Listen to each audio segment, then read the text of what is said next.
बकरी ईद सण यंदा 27 मे रोजी साजरा होत आहे। या पार्श्वभूमीवर जिल्हा प्रशासनाने कंबर कसली असून जनावरांच्या वाहतुकीसाठी प्रमाणपत्र घेणे यंदा सक्तीचे करण्यात आले आहे। प्रमाणपत्राशिवाय वाहतूक करणाऱ्यांवर थेट कायदेशीर कारवाई होणार असल्याचा इशारा निवासी उपजिल्हाधिकारी अभिजित पाटील यांनी दिला आहे।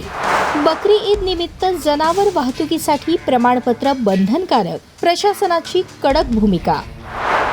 प्रमाणपत्राशिवाय जनावर वाहतूक केल्यास थेट कायदेशीर कारवाई, निवासी उपजिल्हाधिकारी अभिजित पाटील यांचा इशारा।